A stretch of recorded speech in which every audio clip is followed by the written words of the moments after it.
Hello everyone, welcome to my YouTube channel Tech Sense with Reed Kodak. Today my topic is compliances before the financial year starts. Let me start with something most people don't talk about. Over the last 5 financial years, India's tax authority have detected GST evasion worth 7.8 lakh crores across 91,370 cases, and 1.79 lakh crores of that was fake ITC credit fraud alone. Most of the businesses caught were not large corporations, but they were small businesses and traders who simply did not know what they were walking into. Here's the myth I want to burst right away.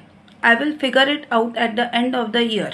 That a single line costs business crores every year, because the moment April 1st starts, the clock starts, and the government enforcement systems, which is now fully AI driven, has already flagged from last financial year. Here's the fact that every salaried employee and business owners watching this should know. File ITR even one day late, you are looking at the penalty at 5,000 plus interest 1% per month on any unpaid tax.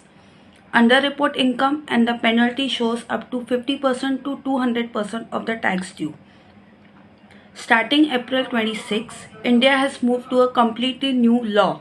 The Income Tax Act 1961, which was governed your taxes for 64 years, has been replaced by the Income Tax Act 2025. New sections, new TDS code. If your accounting software hasn't been updated yet and you file a TDS challan using old section numbers like 94C and 94J, you will be getting a system level rejection, not a warning, it's a rejection. If your GST 3B and GST 2B don't match, the GST portal will not block your ITC filing.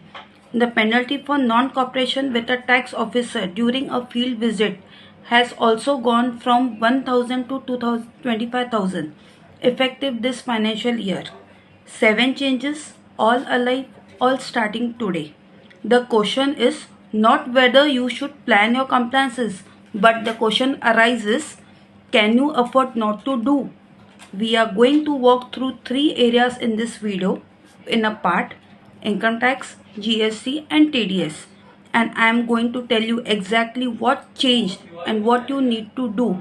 Let's go. The new income tax law, Income Tax Act 2025. The Income Tax Act 1961, with its 819 sections, 100 of provisos, and decades of patchwork amendments, had been replaced. From 1st April 2026, the Income Tax Act 2025 is the governing new law. 536 sections, 23 chapters, and nearly 20% linear. Over 1200 provisos and 900 explanations have been either simplified into plain language or dropped altogether. Here's the most important thing to understand upfront. The new act changed the structure. It does not change the substance, the tax rate, the threshold, and the most compliance obligations remain exactly the same. What changed is whether things said and how you refer them. Once consequential changes, assessment year and previous year are gone. The new act uses a single concept, that is a tax year. Income earned between April 26 and March 27 belongs to the tax year 26-27.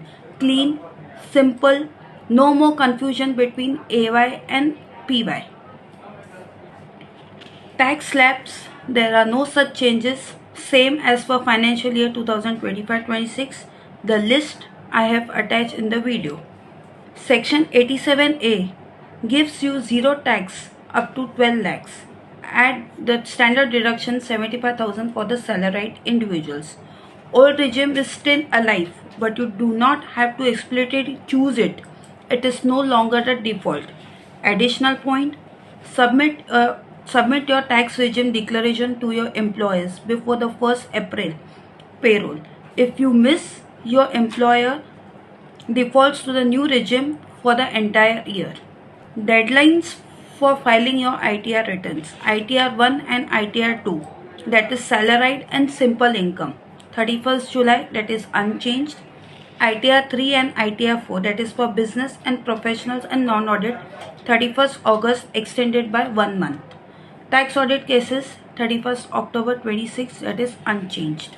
Two key policy changes. Buyback taxation. From 1st April 26, amount received from share buyback are taxed as capital gains, not dividends. This changed the tax calculation for many investors significantly. There is one more provision for penalty. One final thing, the penalty for non-cooperation during a tax officer visit from 1,000 to 25,000. That's a 25% jump. The era of casual compliances is over.